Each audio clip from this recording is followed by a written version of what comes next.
Du sport, on n'a pas encore parlé des manifestations. D'abord la Formule 1 peut-être avec Michael Schumacher qui n'a pas été très gentil avec son frère manifestement. Il a voulu plaquer contre le mur. C'est le jeu. Bah non, mais il a pas voulu plaquer contre le mur et il part en pôle, il défend sa place et il y a plus de frangins qui tiennent. C'est les juges qui n'ont pas été gentils avec son frère. Bah voilà, ça, ouais, attends, c'est scandaleux le stop and go qu'ils ont collé à son petit frère. Un stop and go, c'est une pénalité, t'es obligé de rentrer au stand, t'attends 10 secondes, c'est-à-dire que la course est pliée, c'est fini. Et malgré ça, il finit 4e, sinon il aurait bien pu gagner. Oui, mais enfin quand même au début dans le premier virage, moi j'ai lu que le grand Michael pour le petit Ralph, il a pas été très sympa. Mais depuis quand la course c'est la course, il faut être devant, point barre. Il part en pôle, il est un peu devant, l'autre il revient dessus. Tant qu'il est devant, c'est lui qui choisit sa trajectoire, donc c'est ceux de derrière qui doivent faire attention. Ah bon? Ouais. Ah, si Deban a parlé, alors là, moi, un mec qui parle aux arbres, moi je... Ouais, le problème, c'est qu'ils écoutent pas bien. Vous êtes en famille avec l'arbre que vous avez laissé passer devant, Lou, non, mais je suis repassé derrière avec des termites et maintenant il fait moins le malin. Et Jean Alési, lui, il est 15e au classement. Il avait un frère, mais il n'est pas parti, son frère. 15e, il s'est marqué classé, mais pas arrivé. C'est-à-dire qu'en fait, il a abandonné à 3 tours de l'arrivée, c'est ça, non? À combien? Ouais, en fait, il est sur un dépassement. Il a fait un tête à queue. Il est parti il aurait mieux fait d'aller à la Gay Pride. Arrête, c'est un super pilote. Si t'enlèves tous les systèmes d'asservissement au pilotage, et toutes les voitures devant. Non. Tu vas voir, notamment sous la pluie, c'est là qu'on voit les pilotes. Je peux te dire que c'est un des meilleurs, sincèrement. Allez, on quitte la F1 pour le rugby. Là, c'est plutôt le domaine de Jean Amadou. Vous avez regardé le deuxième test match? Non, parce que j'étais là où vous n'étiez pas cette année, la foire du livre de Nice. Donc, mais heureusement, j'avais le poste à Transistor et j'ai regardé le résumé le soir. Afrique du Sud de France, 20-15. Oui, ça a été quand même un match très dur. Il paraît que c'était très violent. Ouais, ils n'ont pas été à la limite de l'agression. Ils étaient au-delà de l'agression. Mais regardez-vous, Benoît Sora. Non. Et alors? C'était inadmissible, c'était des plaquages au-dessus des épaules, les deux ailiers se sont fait cravater. Encore un arbitre anglais d'ailleurs qui a pas sévi, comme il aurait dû sévir, comme a sévi le premier, celui de la première. Non, mais l'Afrique du Sud, il met un carton jaune une fois, deux derrière auraient dû suivre, mais on les a pas mis. C'est marrant, hein, quand il parle du rugby, tout de suite il y a la crédibilité qui s'installe. Ah oui. Avec l'accent qu'il a. Et avec le reste, il n'y a pas la crédibilité, c'est ça le truc. C'est-à-dire qu'on t'a pas beaucoup entendu non plus. Non mais prendre la place, il nous saoule avec son parisien, c'est même pas sorti, je suis désolé, moi, si vous voulez que je dise. Il a 40 balais, moi j'ai 27 ans, je fais pas le poids avec vous. Je parle pas pour vous Isabelle, hein. Moi j'adore votre chapeau. J'ai rien dit en plus. 27 ans, il fait plus, hein. Mais cette équipe de France, elle va faire du chemin quand même. Ouais. Parce que Jean-Jean à l'arrière, c'est quelqu'un de... Jean-Jean? Oui, Jean-Jean, il s'appelle. C'est un Toulousain. C'est un Toulousain. Excusez-moi. Je vous en prie. Isabelle? Oh, pas mieux. Alors j'ai une photo dans les mains, je vais vous faire passer. C'est qu'on a eu au téléphone l'autre jour le capitaine de l'équipe de France de football non-voyant. Et c'était assez émouvant d'ailleurs, il nous a raconté comment il jouait avec un ballon à grelots, avec des murs le long du terrain pour pas que le ballon aille en touche. Et la finale a finalement opposé les Espagnols aux Anglais et chaque joueur portait un bandeau pour que tous aient la même chance. Le problème c'est qu'on nous dit pas qui a gagné, des Espagnols ou des Anglais. On nous dit simplement que les chiens étaient fatigués à la fin du match. Mais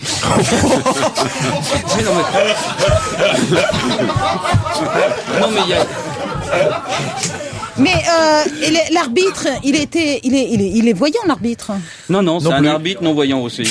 Et sourd. De toute façon, je veux dire, c'était le même que celui de l'équipe de France de rugby contre l'Afrique du Sud. Exactement. Voilà. Oui. Mais techniquement, comment ça se passe le football pour non-voyants? Les ordres sont créés depuis la touche, c'est ça, non? Exactement. On leur dit. Ils s'orientent en C'est-à-dire fonction que de ce qu'on leur dit. Et quadrillé. Est quadrillé en différentes parcelles numérotées. Alors on dit, tu es dans le 2, tire sur le 3, tu es dans le 3, tire sur le 4, sur le 5, il y en a un, sur le 6, ton partenaire sur le 12. Bon, voilà, quoi. C'est une vente aux enchères ou quoi?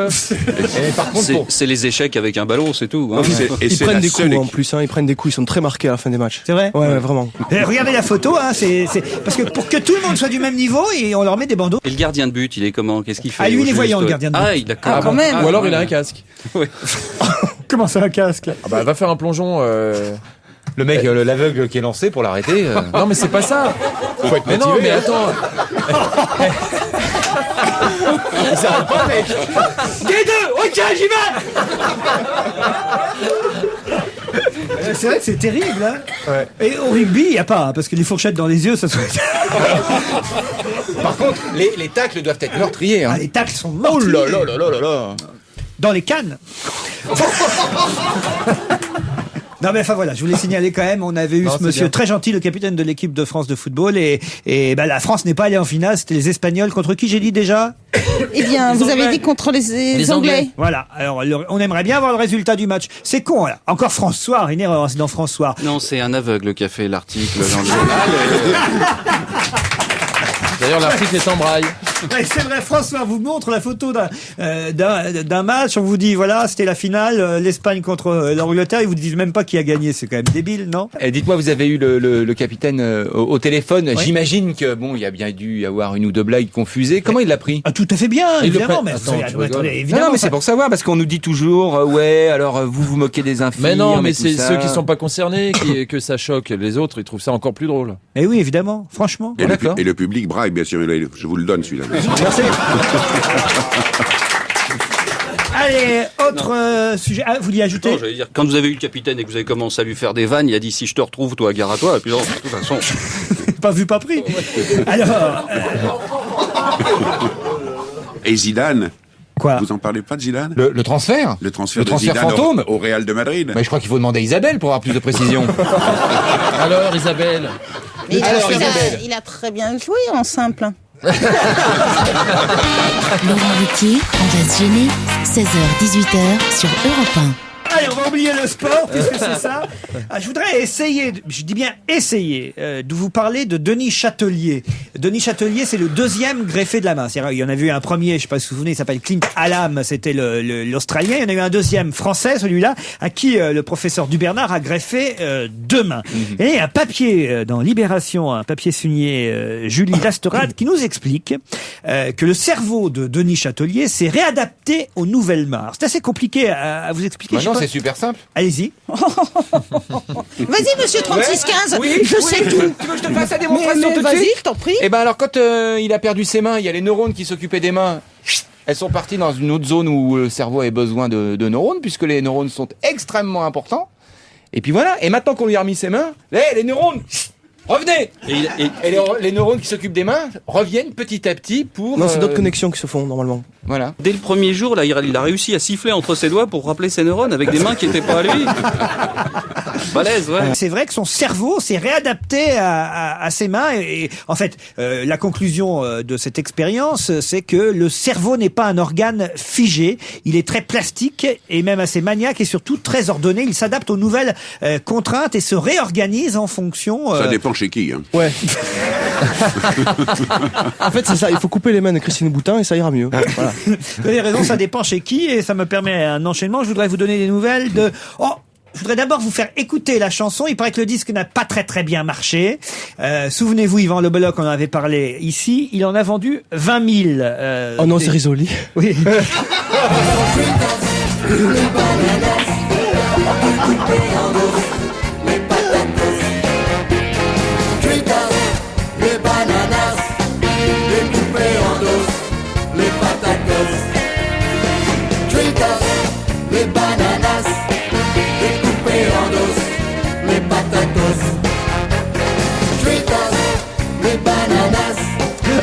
Philippe Risoli, c'est dans Voici. Certains n'aiment pas Voici. Moi, j'adore lire Voici. Je trouve que c'est très rigolo. Les titres sont marrants. Et le titre, c'est Philippe Risoli, Griados les bananas.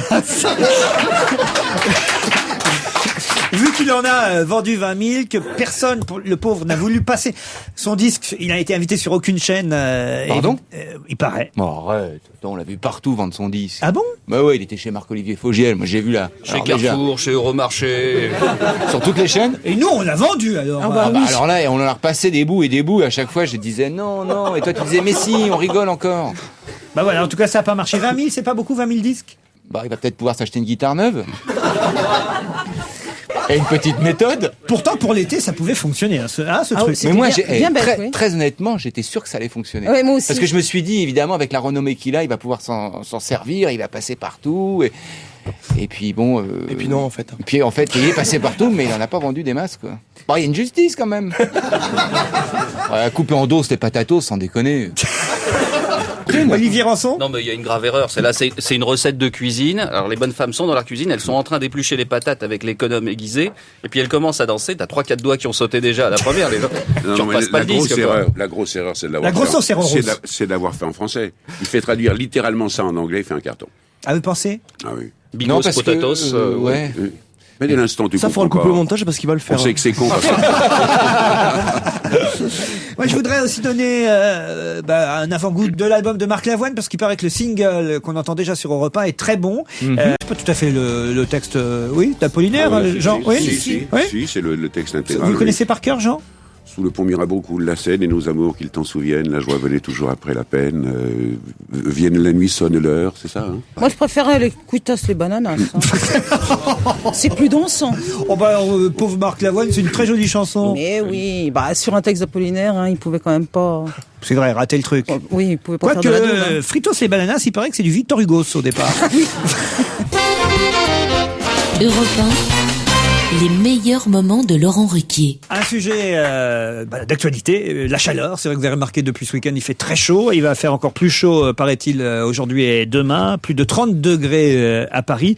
Gare au coup de chaleur, titrait Le Parisien ce matin. Et j'ai au téléphone le président de l'association des médecins urgentistes de France, le docteur Patrick Pelloux. Bonjour. Bonjour. Il est énergique. Hein. Il fait chaud, Patrick, hein? Bah plutôt, oui. Il est au taquet, là. Hein. Alors, oui, exact. Oui. On nous donne terrasse avec 12 bières? Oui, exactement. On nous donne des conseils ce matin dans la presse pour éviter justement les coups de chaleur. C'est dangereux, vraiment, la chaleur à ce point qui arrive sans crier gare? Mais non, mais tout est dangereux si on en abuse et si, comme font certaines personnes, on se retrouve sur la plage toute la journée sans bouteille d'eau. Et vous, c'est de l'eau que vous buvez? Oui, c'est ça. Alors, il faut boire abondamment. Il faut boire beaucoup. Voilà, faut boire beaucoup. Il faut boire beaucoup. Mais boire de l'eau surtout. Ah bah plutôt, oui, bien entendu, oui, surtout pour les enfants et les personnes dénutries, en fait les extrêmes des âges, c'est-à-dire les personnes âgées comme les enfants. Oui, nous les adultes, on peut se risquer sur le... Le risque, c'est évidemment la déshydratation. Oui. Alors, on fait Et attention. les animaux aussi, hein. Oui, j'en soigne moins, mais vous avez raison. Oui, évidemment. C'est vrai que là, J'avais pas compris que vous étiez je suis d'accord avec vous. Regarde, c'est marqué là, président de l'association des médecins urgentistes de France. C'est pas rien. Ah d'accord, ok. Alors, il paraît que parmi les conséquences des grosses chaleurs, c'est le retour des coliques néphrétiques. Vous confirmez? Oui, tout à fait. Notamment... Et là, il s'en va d'un seul coup très vite. Non, pas du tout, oui, c'est ça. Non, mais... Ah non, c'est les calculs dans les reins. Non, mais surtout sur des traitements difficiles. Et comme là, il y a le problème de l'épidémie du sida, il y a des traitements qui entraînent des cristallisations des produits au niveau des reins et ça entraîne des coliques néphrétiques. C'est pour ça qu'il faut recommander aux gens de surtout boire beaucoup plus parce que il fait chaud. Fais tourner le... Ouais, je vais boire, moi. Fais tourner la vitelle. Alors, vous voulez dire que ça tire un peu sur les reins? Oui. Il est énorme, ce truc. Il est génial, ce docteur. Moi, je le veux autour de la table. Et donc, vous seriez pas contre la douleur, vous? Pour bien protéger sa peau, c'est quoi la meilleure des choses? Bah oui, enfin bon, mais là c'est de pas aller au soleil, bien entendu, mais la meilleure chose pour protéger sa peau, c'est de porter des vêtements, bien entendu, et puis deuxièmement d'utiliser des crèmes solaires. D'accord, mais sur la plage, c'est pas pratique. Sur la plage, c'est embêtant d'arriver avec un ciré, je suis d'accord. Mais le truc, c'est à partir du moment où les gens vont avoir une bonne prévention, vont acheter les crèmes adéquates, et puis vont pas s'exposer entre midi et 16h, il n'y a pas de risque de prendre le soleil et de profiter de la chaleur. Bon, c'est pas si dangereux que ça, donc. Mais non, mais rien n'est dangereux. C'est une question de modération. Est-ce qu'il faut tenir compte, parce que en fait là, on n'est pas à l'heure solaire, la vraie heure solaire. Parce que vous disiez entre midi et 16h. En fait, midi c'est 2. Oui, mais vous et croyez ça, pas c'est 8 oui, mais les choses sont déjà suffisamment compliquées pour tout le monde. Ouais, mais déjà... Non, mais attendez, mais on va passer en heure d'été en plus. Non, mais déjà qu'on est... Ça y est, maintenant, ils nous ont vendu l'euro, il faut convertir. Oui, voilà, alors convertissons l'heure solaire. Voilà. Dans la série des questions, comprend rien. Dans la série des questions, faut-il tout dire aux malades? Le docteur a répondu non. Me faites pas chier. Alors, me faites pas chier avec ça. Si quand même un petit conseil, là je lis par exemple sous la plume de Corinne Thébault que il faut appliquer de la bienfaisance biafine sur la zone brûlée en cas de coup de soleil. Ah oui, alors écoutez, c'est sans faire de publicité à la biafine, mais vu que c'est très connu, c'est vrai qu'en cas de coup de soleil, il est inutile d'acheter des crèmes qui sont souvent vendues à des prix qui dépassent le prix du caviar pour acheter de la biafine qui coûte nettement moins cher et qui est tout aussi efficace. Parfait. Et la Vibon aussi, c'est pas mal, non? Ouais, c'est pareil, je suis tout à fait d'accord. Oui. Et le caviar sur les coups de soleil, ça fait rien du tout en plus. Oui, vous avez les moyens. Il a dit, mais vous avez les moyens à Amadou. Tu vois Amadou sur le sable avec du caviar sur la tronche. On va vraiment l'appeler Amadou, hein. Bon, aucun petit conseil supplémentaire, docteur? Le pétard alors pour le coup de soleil après pendant qu'on se passe de la diaphine. Ah, moi je veux bien qu'on en parle. Moi je suis pour la dépénalisation et l'égalisation. Viens chez moi ce soir. Je t'invite à manger des brochettes tant que tu veux. Formidable ce Toubib. Bon, monsieur Kouchner. Non, c'est quand même le début de l'été. Oui. On va avoir des pics de pollution, des coups de chaleur. Il n'y a pas des conseils à donner à nos auditeurs? Oui, mais bon. Oui, mais là, vous parlez de la pollution et des coups de chaleur, tout ça, c'est des problèmes vastes. C'est vrai que là, actuellement, comme aujourd'hui, on voit de plus en plus d'arrivées de crises d'asthme parce que c'est vrai que Paris est très pollué, entre autres comme grande ville. Mais la principale chose à dire, en fait, au moment des vacances où les gens vont beaucoup faire la fête, c'est d'user de tout, mais avec beaucoup de modération. Parce que c'est vrai que en tant qu'urgentiste, quand vous faites du SAMU notamment et du SMUR et que vous allez ramasser à 4 heures du matin des jeunes qui ont fait la fête et qui sont rentrés dans un platane parce qu'ivres morts, vous avez envie de dire... Vous connaissez Alexandre? Avec beaucoup de modération. Évidemment. C'est le nez dans le mur qu'on voit le mieux le SMUR. Ouais, voilà, très bien. Docteur, on vous remercie pour tous ces précieux conseils. Est-ce qu'on pourra vous rappeler, docteur? Oui, quand vous voulez. C'est vrai? Très bien, docteur. Ah, docteur, est-ce que vous êtes prêt à faire vous faites des radios? Ouais, mais je crois pas que j'ai grand chose à faire dans vos émissions. Vous avez beaucoup plus de talent que moi. Ah non, vous avez l'air très Ah, rigolo. non, vous êtes super. Ah non, ou con ou rigolo, mais en tout cas. Merci beaucoup. Je viendrai. On vous remercie, on vous applaudit, vous êtes très revoir, sympathique. merci. Bravo. Non, c'est des mecs super, les urgentistes. Ouais. Attends, mais ils voient des trucs, mais insondables qui feraient fuir 99% de la population. Évidemment. Et t'as vu l'humour. Faut qu'ils aient beaucoup d'humour pour pouvoir passer Bah ouais, tout c'est ça. C'est vrai que obligatoire. cette page du Parisien gare au coup de chaleur, et d'ailleurs c'est Corinne Thébault qui a interrogé Patrick Pellou pour votre quotidien, Olivier Rançon. Je la connais, Corinne, elle est toute bronzée, elle. Ça m'étonne qu'elle ait pu interroger le docteur. Mais là, le docteur, il a dit coup de chaleur, ne sortez pas, et tout le Parisien a suivi. Hein, je vous le rappelle.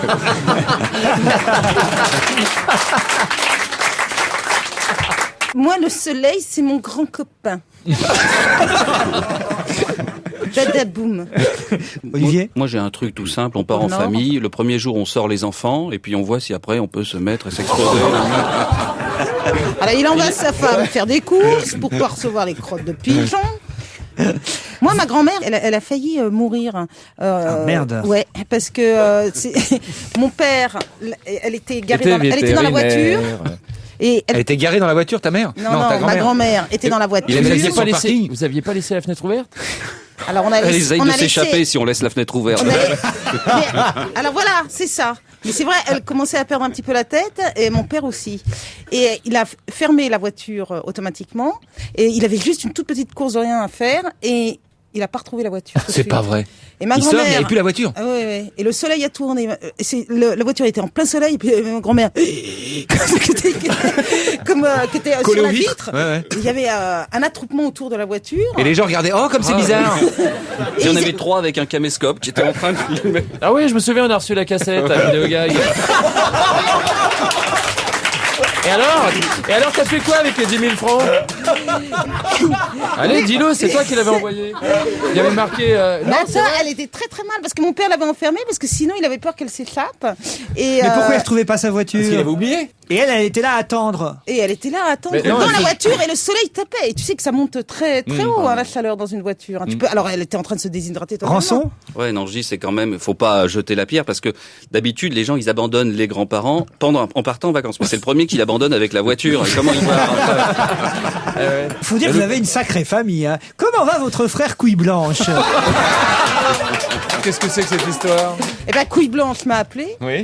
et puis il me dit. Faut quand même expliquer ce Qu'est-ce qui s'est passé? Oui, j'ai parlé de mon frère qu'on appelle couille blanche dans la famille, et pour des raisons Qui est médecin en plus. qui est médecin. Et alors donc après qu'on en ait parlé, il a reçu plein de coups de téléphone anonymes d'une personne qui lui disait salut couille blanche, et puis il raccrochait dans son cabinet médical, parce que c'est un petit cabinet en plus, il a même pas de secrétaire, donc il suffit de regarder, il est en Seine-et-Marne. C'est sympa dans le coin. Puis elle rappelle bien qu'il est passé là. Attends, non mais... Mais t'es fâché. T'es fâché avec ta famille, toi. Hein? Donc, en fait, ils essaient de torturer toute la famille. La grand-mère dans la bagnole, le frangin au téléphone. Enfin bref, il a eu plein de coups de téléphone. Hein. Enfin, voilà. Mais, il va bien. C'est pas Tu fini. ferais mieux de donner le téléphone directement, ça éviterait aux gens de chercher. Europe 1, la crème de la crème de On va se gêner. Un peu de musique, tiens, ça fait du bien. Je vais vous parler de quelqu'un dont vous vous souvenez peut-être. J'espère que vous allez vous souvenir. Écoutez cette chanson et essayez de retrouver le nom de cette chanteuse. On a tous un banc, un arbre, une rue où l'on a bercé nos rêves. On a tous un banc, un arbre, une rue, une enfance trop loin. Ça vous dit quelque chose, Isabelle? Ingrid Carême, ça? C'est Michel Thor, non? Ça, c'est des années 71. Ah non, Michel Thor, vous n'êtes pas sympa avec elle. Elle chante régulièrement sur scène. Ce serait pas un retour. C'est Eurovision, je sais pas quelle année. Eurovision 71, c'est pas Marie-Myriam. Marie-Myriam, c'est c'est pas pareil, Marie-Myriam, on sait ce qu'elle est devenue. Il paraît alors qu'elle a enregistré 60 disques depuis qu'elle a participé à l'Eurovision. Il s'agit de Séverine. Ça vous dit rien? Oui, Séverine. Séverine. Enregistrer 60 disques, c'est bien. Combien elle en a vendu? Eh bien, elle en a vendu plus de 6 millions d'exemplaires et je vous emmerde, Dubosc. 6 millions d'exemplaires en Allemagne, car elle est célèbre en Allemagne. Elle est aujourd'hui C'est pratiquement, toujours ce qu'on dit. pratiquement oubliée en France, mais elle revient. Et nous, on connaît que cette chanson d'elle. Un banc, un arbre, une rue. C'était chouette quand Et même. encore, on la connaît pas très bien. Moi, je connais pas du tout. Alors. Ah ouais? Vous vous souvenez pas de ça? 71, vous étiez en France en 71. Si, t'étais là en 73 ou 74, hein, en tout cas. Ah oui, mais ça, c'est 60. Elle a l'air de savoir pourquoi. Oui, c'est vrai ça, pourquoi vous savez ça? Parce que vous c'est écoutez l'époque où pas. j'ai débarqué à Paris et la première chose que j'ai fait, c'est une figuration dans un film de Yann. Alors, vrai ouais. Pas à Paris. Ah si, ou en banlieue, je sais plus. Ah, c'est à Levallois. C'était moyen Il n'y avait d'avoir pas la des radio sous. là-bas. Ah, mais c'est pour ça, on était à Levallois. Il pouvait Il n'y avait pas la écouter télé là-bas. Eurovision. D'ailleurs, je vais te dire une bêtise, parce qu'en fait, on a tourné aussi à la porte de Bagnolet, et il y a le square Séverine. Ah bah ça doit être Donc pour je ça. crois que c'est pour ça. Vous déconnez là. Non, c'est vrai. Séverine, la journaliste, j'imagine. Non, il y a un square qui s'appelle le square Séverine. Oui, ah oui. Quel journaliste, Séverine? Donc je pense qu'on lui a... Séverine Vous est m'auriez une dit l'écrivain Louis-Ferdinand Séverine, mais... mais la journaliste... Séverine est une journaliste du 19e siècle, la première femme journaliste, féministe, Et voilà, le travail, etc., quand on fait etc. partie de son groupe, on doit apprendre par cœur tous ces trucs-là. Ah oui, autrement, on est recalé à l'examen. Ouais. Je note quand même que vous êtes la seule ici à savoir qui est Séverine, parce que Yann a balancé comme ça, il y avait un square Séverine, vous savez pas qui c'était. Je vous assure qu'il y a un square Séverine. Oui. Mais vous saviez pas qui c'était, c'est ça qu'on vous dit. Ça doit être... Des squares, il y en a plein. Maréchal Séverine. Le maréchal Séverine. Pour moi, dès qu'il y a un square ou un boulevard, c'est un maréchal. Mais quand même, la chanson Un banc, un arbre, une rue, je suis surpris. Moi, je m'en souvenais, voyez, en 71, j'avais pourtant... Non, mais elle avait dit ça, on a tous une rue, un arbre, parce qu'elle n'osait pas dire on a tous un square. Ça aurait fait prétentieux. C'est par modestie. Évidemment. Oui, c'est un peu con, on a tous un square, une impasse, Un boulevard. un boulevard. Un balcon, un pot de fleurs. Vous devriez, vous, Jean-Yann, qui êtes doué pour écrire des chansons, et parce que là, ça fait quand même un moment que la France n'a pas remporté l'Eurovision depuis Marie-Myriam. Oui. Vous seriez capable d'écrire une chanson pour qu'on remporte enfin le Grand Prix de l'Eurovision. Pour gagner à l'Eurovision, il faut écrire une chanson en plusieurs langues. Ah oui? Bah oui, puisqu'il y a tous les pays qui votent. Oh non. Ich bin, mon amour, I love you, Un banc. Machalna. Alors vous avez, machin, c'est tout, Palestine, 1 point. Oui, effectivement, vu comme ça. Vous, Derek, vous seriez capable de participer à l'Eurovision. On voulait Ah bah, on voulait le faire on avec voulait faire un Isabelle. duo. Tous les deux? Ah, Mais voilà, oui. voilà. Derek Mergo. Et puis on nous a découragés, on nous a dit que jamais on nous prendrait au sérieux, qu'on passerait pas les premiers éliminatoires. Vous aviez préparé quoi comme chanson? Ah, on rien pas encore encore. préparé, mais c'était quelque chose genre. On voulait faire un truc sérieux d'amour, Du quoi. bleu dans tes yeux, ma vie en bleu, c'est toi.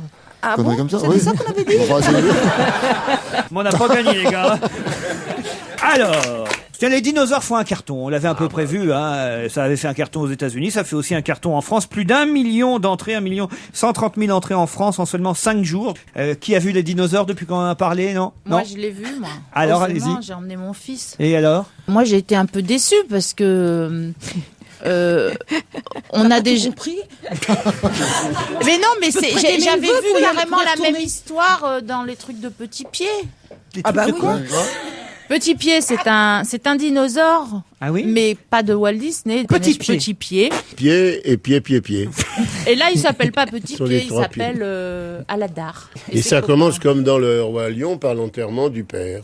C'est vrai? Mais vous l'avez vu, vous? Non, d'un pied, parce qu'il dit j'ai déjà un pied dans la tombe.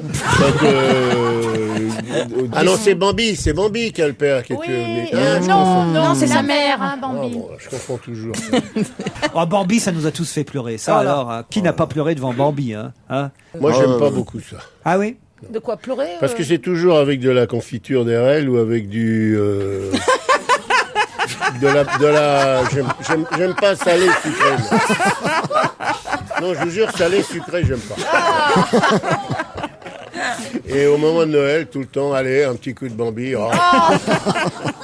Walt Disney cherche pour les nouvelles vidéos de Blanche-Neige, hein, le vrai dessin animé, à trouver une nouvelle chanteuse qui puisse chanter Un jour mon prince viendra. C'est pour Mergo, ça. Ah, allez-y Isabelle, voir. Un jour, mon prince viendra.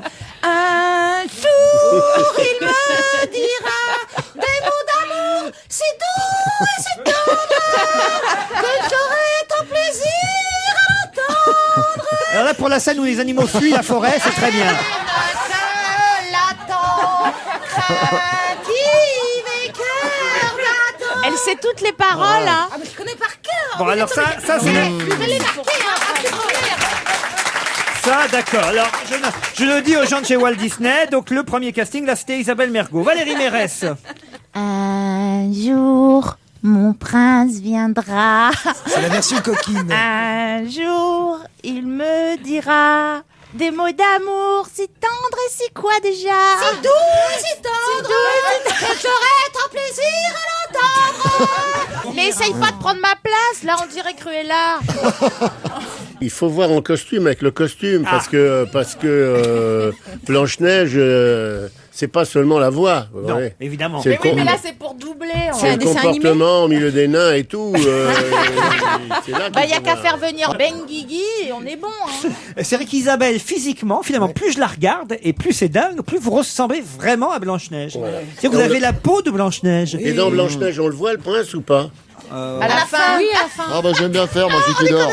À la fin, Moi, il j'ai se- jamais vu en entier. et- Moi, j'ai vu seulement des petits bouts avec les mecs qui chantent. Les petits bouts, Aïe, aïe, oh. c'est les petits bouts, ça.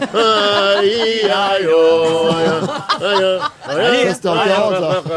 Moi, j'arrive jamais à me rappeler des 7 noms des nains. Ah, moi, je les sais, moi. Enfin, j'en sais. Il y a- Grincheux, oui, Joyeux. Grinchieux, pluvieux, merdeux, honteux, merdeux, chassieux. grosse queue. Non, mais c'est vrai qu'Isabelle, vous avez le visage de Blanche-Neige. Oui. Est-ce que c'est pas vrai? Alors voilà. Tu vois, tous les petits nains répondent. Et non, mais vous avez même la mouche. Elle a une mouche comme ça, là, une sorte de truc. Là, qu'est-ce que vous avez là? Comment ça s'appelle? Ce que vous avez là? Une cure. C'est pas la mouche que j'ai, c'est le reste qu'elle m'a laissé. La reine, elle est bien plus belle que Blanche-Neige. La reine. Oh, ça va. Quand elle est pas en sorcière. Ouais, elle est belle là. Quand elle est pas en C'est vrai. sorcière. Oh, l'émission culturelle. C'est vrai qu'elle est un peu con, Blanche-Neige. Ah, Blanche-Neige, c'est une gourde. Moi, je Idiote, dis elle que- voit une bonne femme horrible qui lui amène une pomme, elle la bouffe.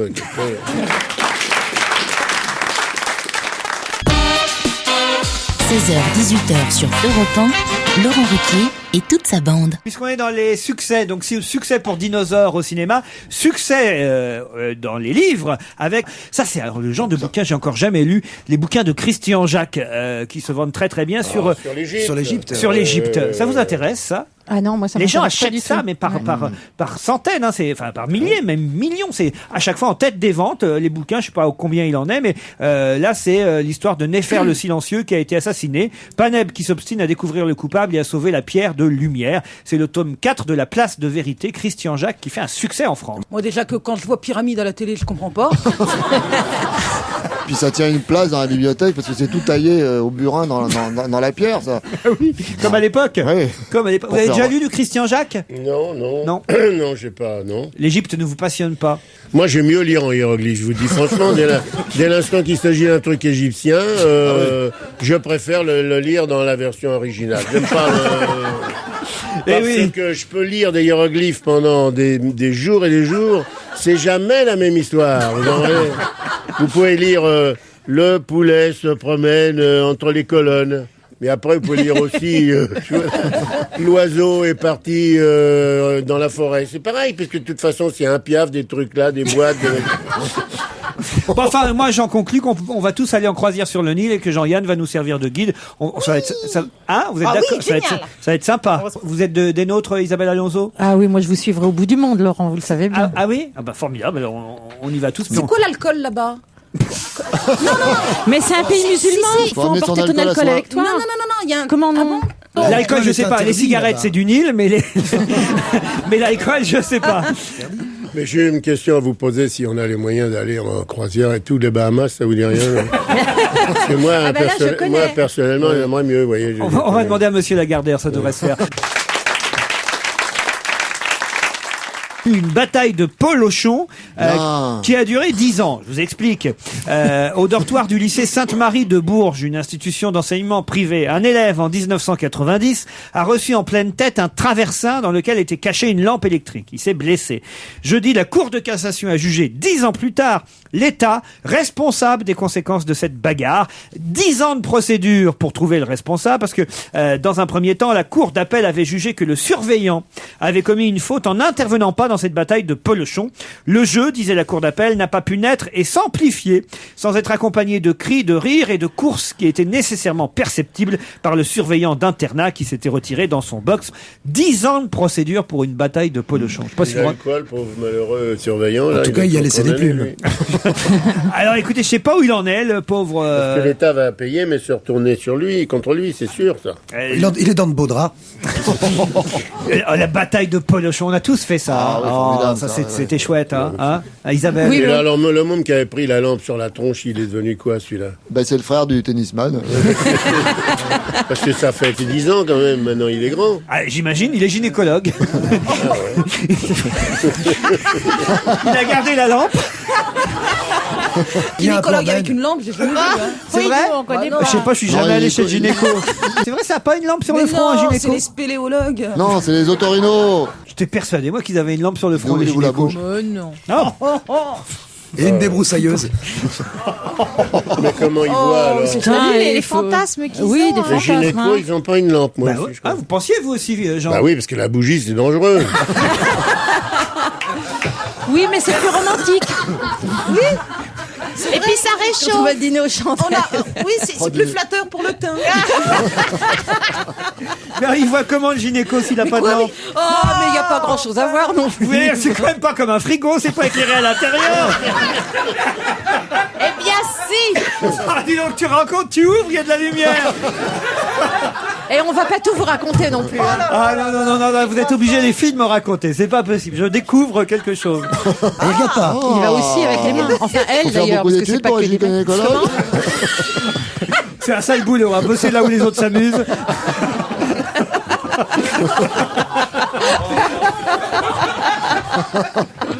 Non, mais alors là, je suis déçu. C'est un mythe qui s'effondre pour moi. Non, mais vraiment, c'est un métier que j'imaginais, le type, voilà, avec sa petite lampe, évidemment. Mais non, ça se fait à l'aveugle. C'est la canne qui fait mal. Bon, allez, alors on quitte la gynécologie. Et on était parti d'où pour arriver à la gynécologie? De la bataille de Polochon Une avec bataille, la plume. une bataille de polochons, voilà. Hein. Et c'est vrai qu'on a tous bataillé avec des polochons, on était là. Non, franchement, c'était chouette. Non, mais vous avez pas été pion. Moi, j'ai été pionne et je vous garantis qu'il y a des pions qui ne font pas la loi dans leur dortoir. Quand C'est vous avez vrai un dortoir de 80 gamins en train de faire les cons, vous vous enfermez dans votre piole et vous attendez que ça se passe. Et vous dites pourvu que je devienne gynéco. Bon, quelqu'un nous attend au téléphone, c'est monsieur Bruno Delatour. Il est président de l'association pour la Maison du Futur. Il est aussi éditeur de publications sur la domotique. Est-ce que vous savez que c'est que la domotique, Isabelle? Oui, c'est dans la maison quand tout devient intelligent. Exactement. Monsieur Bruno Delatour, bonjour. Bonjour. Alors, je suis tombé sur un article dans François qui nous décrit la maison du futur parce que tout est intelligent, tout fait. Tous les instruments font le travail à votre place. C'est bien ça, monsieur Delatour? Oui, en effet, on vient de découvrir il y a quelques jours les premières cafetières intelligentes. Alors, par exemple, qu'est-ce qu'elle fait, la cafetière intelligente? Elle fait jamais que du café, hein. Elle est entretenue à distance, si vous voulez. Quand elle a plus d'eau, elle envoie un petit mail au fabricant qui l'informe qu'il n'y a plus d'eau, que un plomb est sauté ou différentes choses comme ça. Pas et puis chouette. l'autre jour, il y a quelqu'un qui a sonné à mon bureau avec 500 recharges de café, comme ça, parce que j'avais plus de café. Et donc, elle avait téléphoné, lui avait envoyé un mail, et puis en lui disant vite, amenez à l'association des Maisons du Futur un peu de café. Vous avez une maison du futur? Oui, depuis 15 ans. Une maison du futur depuis 15 ans. Enfin, c'était une maison du futur il y a 15 ans. La maison du futur. Juste, vous êtes aux toilettes, il n'y a plus de PQ, par exemple. Il y a un mec qui frappe à la porte qui dit j'en ai 15 croulots. Presque. Non. Dans les toilettes du futur, d'abord, il n'y a plus de PQ, il y a du chauffage, il y a chauffage. des Attendez, pour faire sécher. Non, Attendez, je comprends pas là. Il n'y a plus de toilettes. Il n'y a plus de toilettes dans la maison du futur. Si, bien sûr qu'il y a des toilettes, il n'y a pas un mur. Hein. Je parle, il n'y a plus de toilettes, je dis, il n'y a plus d'endroit, quoi. Ah oui? Dans la maison du futur. Alors on fait où? On chie partout, mais après, il y a les trucs qui lavent.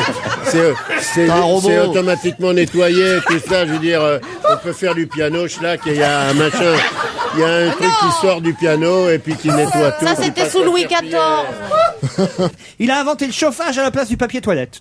C'est ça, si vous voulez, il y a eu une espèce de mariage entre ce qu'on appelait avant, il y a un petit jet, il y a un séchage, mais vous savez, la maison du futur, c'est bien autre chose que ça. La poubelle, par exemple. Ah, la poubelle, c'est assez incroyable, la poubelle. La poubelle, Racontez-moi. elle enregistre tous les appareils que vous jetez à l'intérieur et elle décompte, si vous voulez, pour avoir un système de course automatisé, elle décompte ce qui vous manque. Voilà. Les petits pois, les carottes, le lait, les choses comme ça. Il y a un rayon laser. Ah, c'est malin. Donc on jette un truc parce qu'on veut s'en débarrasser et ça réapparaît dans votre frigo immédiatement. C'est ça. Exactement. C'est un J'en veux pas, qu'est-ce que tu fais? J'en veux plus de cette merde. Là, t'en as 15 qui apparaissent dans le frigo. Ah, mais j'en veux plus, c'est 225.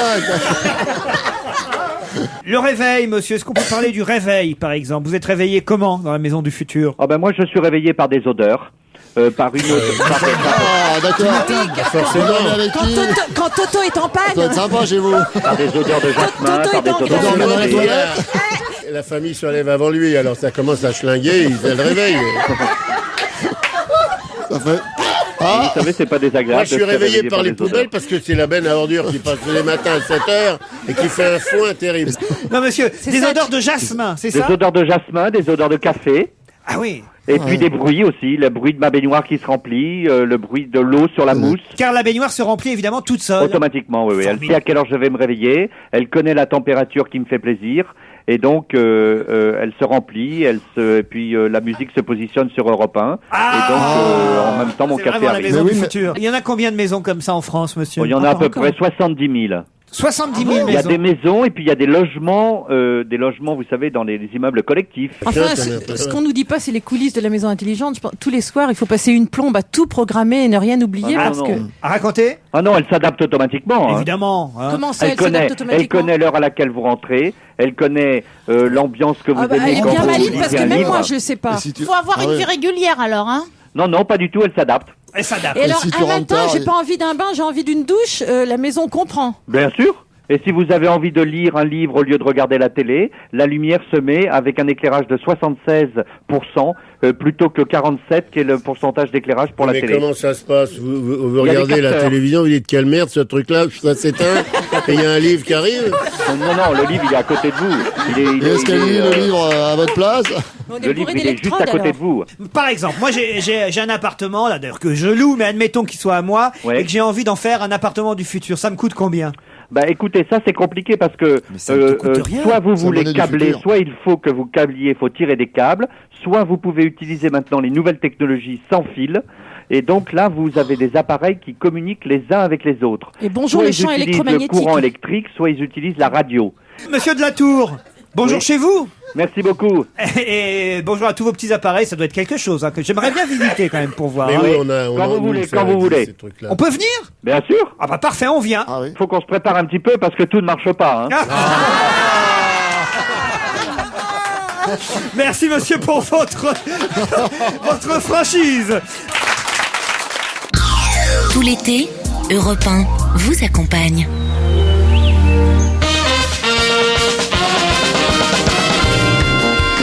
On va se gêner. Laurent Ruquier, les meilleurs moments sur Europe 1.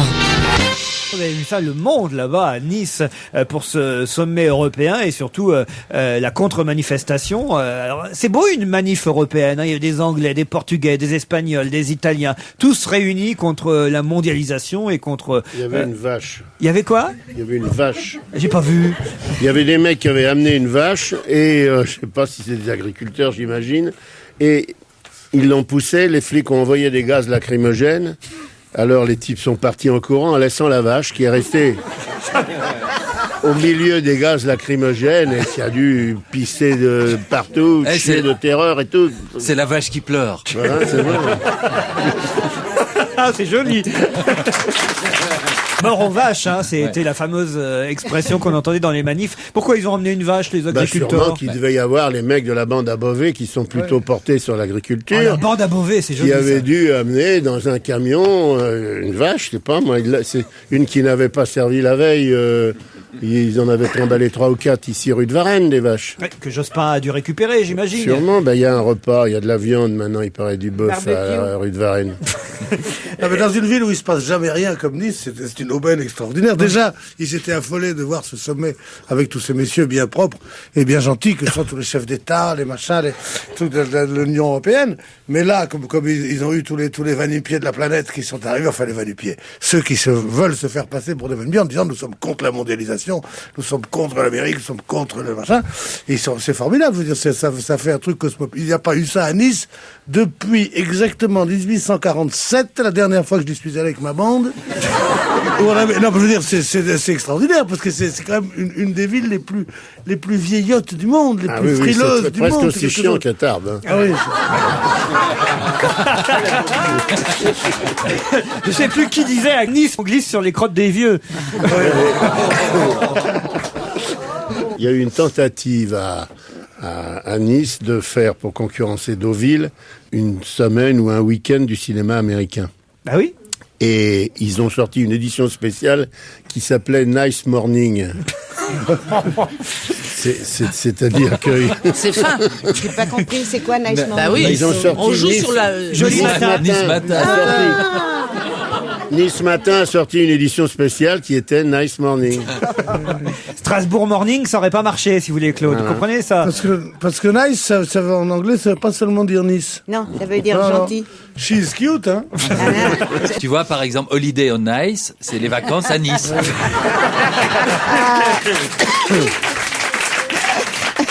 Alors attention, ne nous trompons pas, je reviens à la manif. José Bové, lui, c'est à Paris qu'il manifestait. Il y avait peut-être des copains à lui à Nice, mais le grand moustachu était à Place de la Concorde pour manifester contre la réunion qui avait lieu dans les locaux de l'Automobile Club, réunion de l'OMC, l'Organisation Mondiale du Commerce. Il a sauté par-dessus les haies, on le voit partout en photo ce matin. Il est doué. Et hier à la télé, c'était incroyable. Il était ravi, il s'est fait rouler, tirer par terre. Ce qui est formidable, il a atterri dans la boue. Oui. Les flics l'ont pris comme un bélier. Mais à un moment, il le tenait comme ça, il était 4, j'ai dit, ils m'ont foncé dans la porte. Et Glavanine lui a fait ses excuses. Je lui ai dit, excusez-moi pour cette violence. Il a répondu, on a été secoué. Il a dit. Alors, il est formidable. Moi, un type qui a un temps de répartie peut pas être tout à fait mauvais, quand même. Ouais, mais écoute, il est vraiment... il cherche la publicité, comme tu l'as dit dans ta chronique, c'est incroyable. Et oui. Il vient à 10 place de la Concorde. Le seul qu'on voit dans tous les journaux ce matin, c'est José Bové. Mais ça faisait un petit peu reconstitution médiévale, comme disait Yann, avec Beauvais comme bélier qu'on tapait sur la porte. Et puis les types de l'hôtel de Crillon qui jetaient de l'huile bouillante sur les gens qui essayaient. Comme les gladiateurs. Oui, mais Alice est allé, il a voulu faire une manif. Elle dit, la jeunesse avec moi, ils étaient 4, alors il est rentré à Paris. Il manquait plus que les catapultes de la Madeleine. En tout cas, une Euromanif, c'est assez intéressant à voir. Et j'ai souligné ce matin quelque chose que je n'imaginais pas. C'est dans François que j'ai trouvé cette info. Les syndicalistes luxembourgeois, parmi tous les manifestants européens, les syndicalistes luxembourgeois étaient les plus violents sur place. Mais toujours, je pense qu'ils sont pas fatigués. Toujours, il y a une tradition syndicaliste au Luxembourg absolument extraordinaire. Le Grand-Duchesse, c'est un des machins les plus effrayants qu'on a vu depuis longtemps. Ils ont des têtes de sauvages, ils ont brûlé des prêtres pendant très longtemps. Waterloo, c'était le Luxembourg. Ils défilaient, les Luxembourgeois, derrière une banderole à l'effigie du Che Guevara, proclamant grand chef, attention, ou c'est l'Europe sociale, ou ça va chier. Oui, bien sûr. Che Guevara, c'est un Luxembourgeois. Gérard Miller arrive, revenant de la manif directement de Nice. Ça, Gérard Miller va sûrement nous expliquer pourquoi les Luxembourgeois manifestent. Défilaient derrière une banderole de Che Guevara, un portrait de Che Guevara. J'en arrive. Alors pourquoi ? Car nous avons considéré, mes camarades et moi-même, que le combat du Che était toujours vivant. Oui. Et donc nous avons voulu manifester derrière son effigie. Et principalement au Grand Duce Guevara. Le Grand Duce du Luxembourg, évidemment. Le Grand Duce de Rosa Luxembourg. C'est connu. Nous, on connaît bien le Luxembourg, mais on connaissait la Villa Louvigny, qui est pas rigolote non plus. C'est quoi ? C'était la maison mère d'RTL. Ah oui, vous avez visité ? Tu penses, on y a vécu là-bas, on a été nourris. Hein. Ah oui ? Racontez, c'est comment ? On causait dans le poste et tout. Là-bas ? Ah oui, là-bas. Les émissions d'RTL se passaient rue Bayard. Ah non, mais à l'époque, on était dans les stations étrangères, nous. Ah oui ? C'est pour ça qu'on n'était pas obligé de faire la grève en 1968. On devait un certain nombre d'heures, il y avait un quota à respecter, un certain nombre d'heures au Luxembourg qui était majoritaire dans l'association avec RTL. Et donc, certaines des vedettes, dont monsieur, allaient sévisser sur les ondes là-bas. Vous avez entendu, Laurent, ce qu'a dit Jean-Yann, c'est qu'il a expliqué qu'il n'a pas fait grève en mai 68, ce que tout le monde sait, à cause de RTL, parce qu'il était dans un pays étranger. Mais vous pouviez faire la grève là-bas. Je n'avais aucune raison de faire la grève, puisque j'étais sur une station étrangère et payé en dollars. Laurent Ruquier et toute sa bande, jusqu'à 18h sur Europe 1. Je voudrais attirer votre attention sur Alfred Sirven, dont on nous dit partout dans la presse qu'il se dissimule sous une fausse identité à l'étranger. Et on a le nom du passeport français qu'il a utilisé, que la préfecture de police du 18e arrondissement de Paris lui aurait remis. Donc le nom sous lequel circulerait actuellement Alfred Sirven, c'est Robert Lapierre. Oui, mais écoute, ça c'est un vrai scandale. Vrai scandale. Après l'article de l'Express qui est paru hier. On rappelle qu'il est en fuite. Insurge-toi. Non, mais attends, c'est scandaleux. À cause de l'affaire Elf. Hein. Oui, à cause de l'affaire Elf. Alors, il est aux Philippines avec sa bonne femme, toute la famille de sa bonne femme. Et c'est à cause des révélations de la presse. Je dirais son épouse, tant qu'il n'a pas été condamné. Merci beaucoup. Non, ils sont pas mariés. Ils sont pas mariés. Madame Lapierre. Voilà, et justement. Et c'est à partir des articles de Match d'abord, il y a déjà plusieurs mois maintenant de l'Express aujourd'hui, que la police des polices va commencer à se bouger un peu. C'est navrant. C'est scandaleux. Enfin, vous êtes d'accord là, les garçons, et toi aussi? Non, d'abord, on m'a jamais dit les garçons depuis que j'ai quitté, depuis que je ne suis pas au service de Philippe. Les messieurs. Oui, moi, ce que je trouve idiot, c'est de passer d'Alfred à Robert. Moi, je m'appelais Lucienne, j'ai pris Sophie, c'est quand même un petit peu plus gracieux. Franchement, d'Alfred à Robert, c'est aussi naze. Vous avez raison. C'est pas facile à retrouver les gens aux Philippines. On voit bien les otages, combien de temps ils sont restés là-bas. Donc Sirven, c'est peut-être la même chose. Les flics, ils y sont depuis 2 ans, les flics d'abord qui le recherchent. Oui. Et les juges, ils sont restés 15 jours sur la plage. Et ils l'ont pas vu, là, Madame Joly, elle est allée là-bas. Oui. Ils ont attendu qu'il vienne prendre son bain, puis il n'est pas venu, alors ils sont rentrés à Paris. Et on l'a su parce qu'elle a une marque maintenant au-dessus de son slip. Eva Joly? Eva Joly a une marque au-dessus de son slip. Eva Joly, elle a bronzé là-bas. Cette blague. Moi, je dis pas ça du tout, parce que si jamais je suis bien en examen demain pour une chose ou une autre, je voudrais pas qu'elle me donne 2 tartes en me disant alors j'ai une marque au-dessus de mon slip. Tu veux la voir Vous dites que j'ai une marque au-dessus de mon slip. Je vais te la montrer. Je dis, non, mais j'ai rien dit, moi. Moi, je ne dis rien sur le slip d'Eva Joly. Voilà. Je voudrais signaler votre attention. Franchement, on a parlé déjà depuis 2-3 jours de cet homme de 6 millions d'années qu'on a retrouvé au Kenya. Vous savez, on n'a pas encore donné de nom à cet homme-là. Et lui, on va le rapatrier ou Écoutez, pour l'instant, on a retrouvé quelques os. Il faut réunir tout ça et peut-être c'est une équipe franco-kenyane. On a trouvé des marques de morsures. Oui. Sur l'os du mollet. Exactement. Donc, il se pourrait que ce type ait été facteur à l'époque. Vous avez raison. C'est ce que j'allais vous dire. Jean-Pierre Leonardini dans l'Humain nous raconte que des sévères morsures à l'os de la jambe de cet homme retrouvé donne à penser qu'il a fini dévoré par un grand fauve. C'est incroyable. Oh, grand fauve, pas du tout. Je connais Marcel, c'est pas un grand fauve. Il l'a peut-être mordu comme ça. Il l'a mordillé. C'est pas un grand fauve, c'est un grand chauve qu'il a mordu. Et c'est pas un truc, c'est pas parce que ça dure 6 millions d'années qu'il a mordu fort, hein. C'est tout. 6 millions d'années, moi, quand on me mord, ça m'arrive de temps en temps. Je me dis, dans 3 jours, ça sera fini. 6 millions d'années. Encore la morsure. C'est vrai que j'avais pas pensé à ça. C'est vrai, vous avez raison, une morsure, on n'a pas la trace. Non. Sur l'os, en tout cas. Sur l'os. Ouais. Oui. On a la trace un suçon, c'est 2 jours. Sur la peau. Une morsure, c'est 4 jours. Une grossesse, c'est 9 mois. 9 mois. Ouais, un suçon, combien vous dites un suçon? Ça dépend. 2 jours et demi. C'est chiant un suçon à cacher. Hein. Ah, c'est bien parce que ça change de couleur. Très honnêtement. C'est rouge, après c'est violet, après c'est violet. Avec l'évolution des mœurs et de la sexualité, est-ce qu'il y a encore des gens qui se font des suçons? Ah oui. Mais le suçon, celui à qui on le fait, il le sent pas. Non, non. Si. Ah si. Moi, je suis comme Jean-Yann, je trouve que le suçon n'a d'intérêt. Je ne le pratique pas et je n'aime pas qu'on le pratique. Mais le suçon n'a d'intérêt que pour laisser une trace sur l'autre de son passage. Donc il faut être blanc. Eh bien, c'est la traçabilité. Avec un Africain, le suçon, c'est pas la peine de s'emmerder. Si, sur la paume ou sur la plante des pieds. Vous connaissez tous le type à qui on fait une farce et on dit tiens, il y a une fille qui t'attend dans la chambre. Alors il va dans la chambre comme ça avec la fille, et ses copains sont là, et au bout d'un quart d'heure, il est toujours pas sorti de la chambre. Alors ils vont voir ce qui s'est passé. Alors le type est là, assis sur le lit comme ça, avec la tête dans les mains. Il dit c'est une chose horrible, c'est une chose horrible. Il dit mais quoi? Il dit elle était bien roulé, ça était terrible, elle roulait terrible et tout. Il dit mais alors mais quoi? Alors il dit mais les mecs évidemment, je vous oublie de vous dire qu'il avait mis une poupée gonflable à la place de la gonflable. Important. Alors il dit mais qu'est-ce qui se passe? Il dit ben je sais pas, j'ai fait un suçon, elle a fait 3 fois le tour de la pièce en hurlant, elle s'est jetée par la fenêtre. Ce qui est drôle, c'est quand Pierre raconte une histoire, il oublie toujours une partie de l'histoire. Remarquez, sans avoir précisé que c'était une poupée gonflable, ça aurait été plus rigolo encore. On se serait dit qui c'est cette fille. J'ai appris un truc ce matin-là. Ah oui? Non, le suçon. Je n'ai pas souvenir d'avoir eu ça. Ou d'avoir fait ça. Ah, moi, j'ai le pinson tourné, tu connais quand même le pinson qu'on fait comme ça pour faire une marque. Vous avez des vies, vous, alors, excusez-moi. Attends. Moi, j'adore ça. Non, moi, mais je vais vous dire, non seulement j'adore ça sur moi, mais j'adore faire un suçon. Bien sûr. Mais ça fait quoi, ça? Attends, Jean-Yann, tu as été griffé quand même. Ah, griffé, oui. Ah bon, non, je sais pas. Ah non, j'ai été griffé, dégriffé, surgriffé. Ah oui, j'ai eu le dos en lambeaux.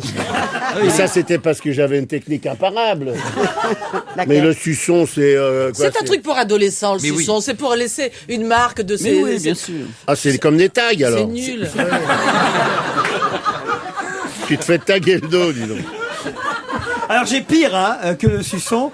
C'est dans François. Je suis désolé de vous amener sur ce terrain, mais c'est une. Vous avez l'air désolé. Oui, regardez Laurent Ruquier quand il est désolé. Vous voyez, ça fait à peu près ça. Il est écoulé. Il est navré, oui. Ça se passe dans le nord-est de l'Angleterre. J'aimerais pas le voir à l'enterrement d'un proche parce que s'il est aussi désolé que maintenant. Une femme de 32 ans a admis devant un tribunal de Newcastle avoir arraché d'un coup de dent le testicule du mari de sa meilleure amie à travers son jean. Faut le faire. Ah oui. Au cours d'une dispute conjugale à laquelle elle assistait.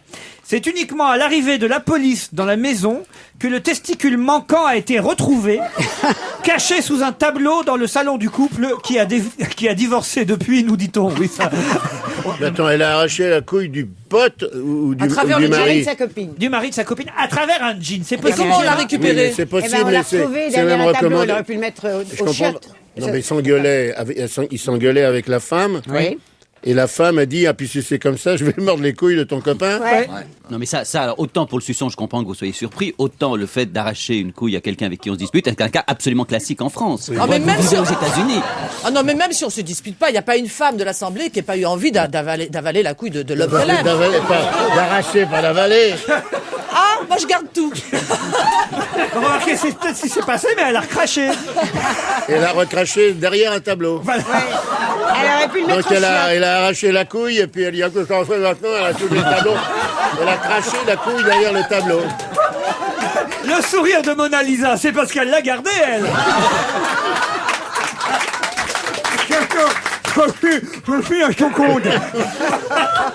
Mesdames, messieurs, vous venez d'assister à une séance où Laurent Ruquier était en effet désolé, vous voyez, c'est vraiment, il s'excuse auprès de vous, il a... Désolé, c'est une affaire de justice. Oui, oui. C'était devant le tribunal de Newcastle, dans le nord-est de l'Angleterre. On dit Newcastle, on dit.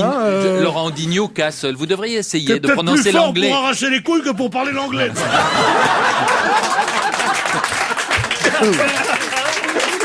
Newcastle, nouveau castré. Newcastle. Vous devriez essayer de. On dit ça qu'on doit essayer d'apprendre à parler anglais avec une couille dans la bouche. Autant vous le dire, je ne crois pas à cette information, car à travers un jean, ça me paraît quand même, faut que la fille ait une sacrée main. C'est Denise Fabre, la gonzesse, c'est pas possible autrement, je veux dire. Moi, ce que je crois, c'est c'est plus facile à déchirer la couille que la jean. Ouais, c'est ça. C'est sûr. C'est vrai. Elle a dû rester dedans. Donc c'est pour ça qu'après, elle est tombée le long de la jambe, par terre, et dit, qu'est-ce que... Ah, là, une couille, je vais la mettre derrière le tableau. Ce qui est terrible, c'est de s'imaginer les flics en train de chercher la couille dans l'appartement. Qu'est-ce qu'on cherche? Qui vide les tiroirs. Il vide les tiroirs.